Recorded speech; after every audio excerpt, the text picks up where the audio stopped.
2025년 9월 5일 금요일 말씀 묵상 함께 시작합니다.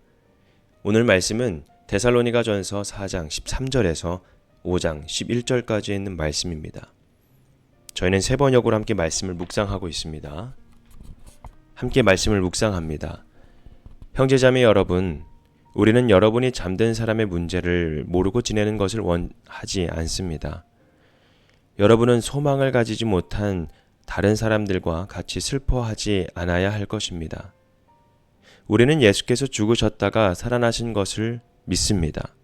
이와 같이 하나님께서 예수 안에서 잠든 사람들도 예수와 함께 데리고 오실 것입니다. 우리는 주님의 말씀으로 여러분에게 이것을 말합니다. 주님께서 오실 때까지 살아남아 있는 우리가 이미 잠든 사람들보다 결코 앞서지 못할 것입니다. 주께서 호령과 천사장의 소리와 하나님의 나팔 소리와 함께 친히 하늘로부터 내려올 것이니 그리스도 안에서 죽은 사람들이 먼저 일어나고 그 다음에 살아남아 있는 우리가 그들과 함께 구름 속으로 이끌려 올라가서 공중에서 주님을 영접할 것입니다. 이리하여 우리가 항상 주님과 함께 있을 것입니다. 그러므로 여러분은 이런 말로 서로 위로하십시오. 형제자매 여러분, 그때와 시기를 두고서는 여러분에게 더 쓸 필요가 없겠습니다.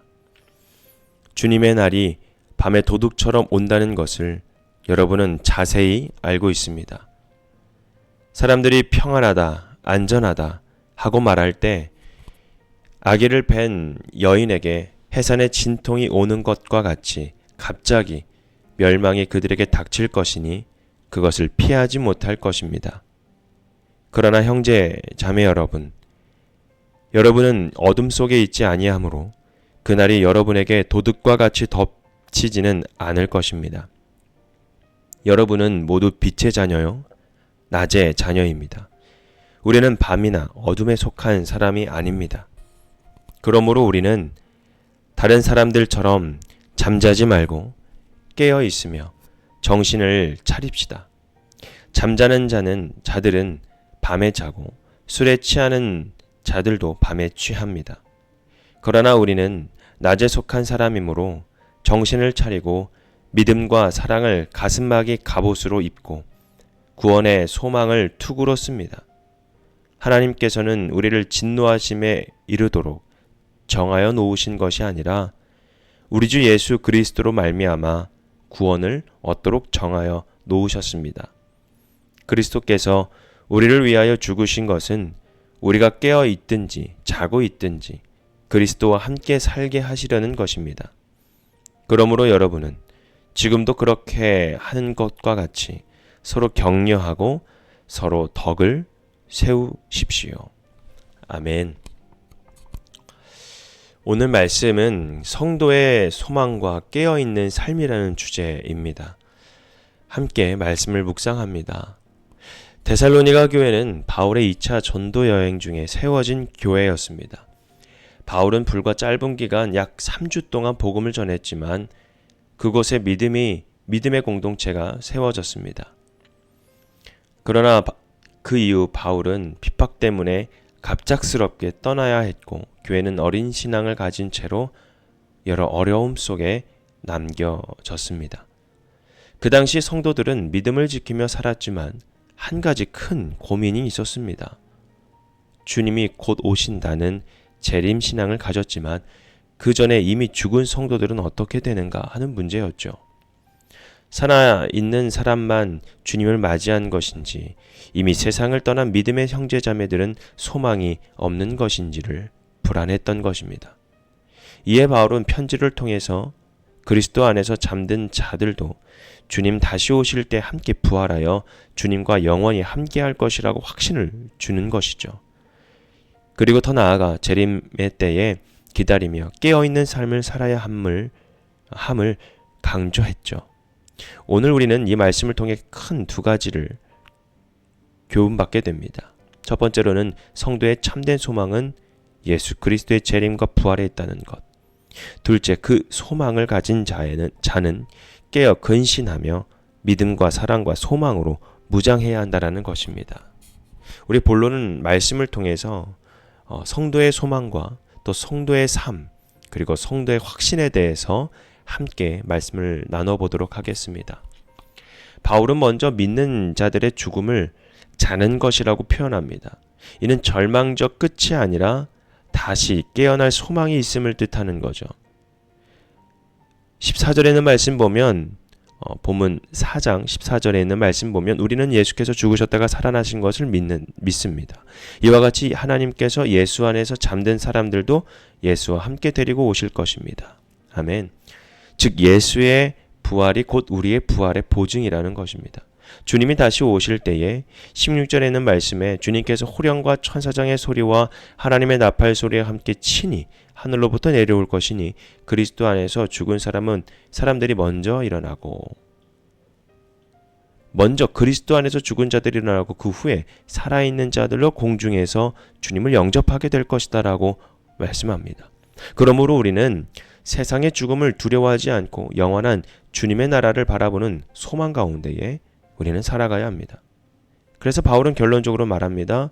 18절에 있는 말씀, 여러분은 이런 말들로 서로 위로하라. 소망은 개인의 것이 아니라 여러분 공동체가 함께 나누고 격려해야 하는 힘입니다. 두 번째로 성도의 삶이죠. 5장 1절에서 8절에 있는 말씀을 보면 깨어있음과 절제에 대해서 이야기를 합니다. 바울은 소망만 말하지 않고 그 소망 속에서 어떻게 살아야 하는지도 말하는 거죠.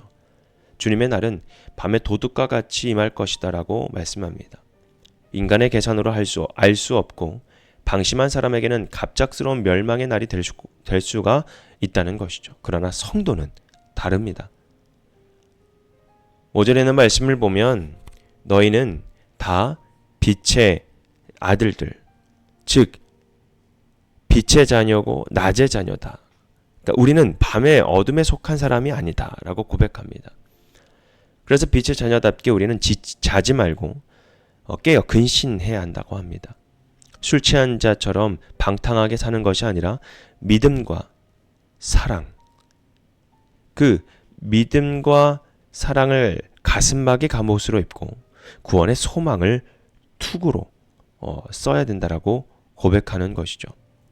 즉 깨어있는 삶이란 단순히 잠을 안 자는 것이 아니라 믿음으로 하나님을 신뢰하고 사랑으로 서로를 세워주며 소망으로 흔들리지 않는 삶을 사는 것입니다. 세 번째로 성도의 확신, 이것은 바로 구원에 대한 약속을 믿는 것이죠. 9절부터 11절에는 말씀 보면 바울은 이렇게 우리에게 확신을 줍니다. 9절에는 말씀입니다. 하나님께서 우리를 진노하심에 이르도록 정하여 놓으신 것이 아니라 우리 주 예수 그리스도로 말미암아 구원을 얻도록 정하여 놓으셨다. 아멘. 하나님은 우리를 심판과 멸망을 위해 부른 것이 아니라 구원의 길로 인도하셨습니다. 그러므로 주님의 재림은 성도의 두려운 것이 아닙니다. 기쁨의 날과 소망의 날이라는 거죠. 바울은 이렇게 고백합니다. 11절에 있는 말씀, 그러므로 여러분은 지금도 그렇게 하는 것과 같이 서로 격려하고 서로 덕을 세워라. 즉 성도의 소망과 깨어있는 삶은 혼자만의 경건이 아니라 공동체를 세우고 서로를 세워주는 신앙으로 이어져야 한다는 것입니다. 결론은 소망으로 깨어있는, 그래서 살아가는 성도가 되어야 된다는 것이죠. 데살로니가 교회의 성도들이 가졌던 불안은 오늘 우리에게도 있습니다. 세상은 여전히 죽음을 두려워하고 주님의 재림을 조롱하거나 잊고 살아갑니다. 하지만 성도는 부활의 소망을 붙잡습니다. 우리의 소망은 이 땅의 성공이나 안락함이 아니라 다시 오실 주님과 함께 영원히 거하는 것입니다.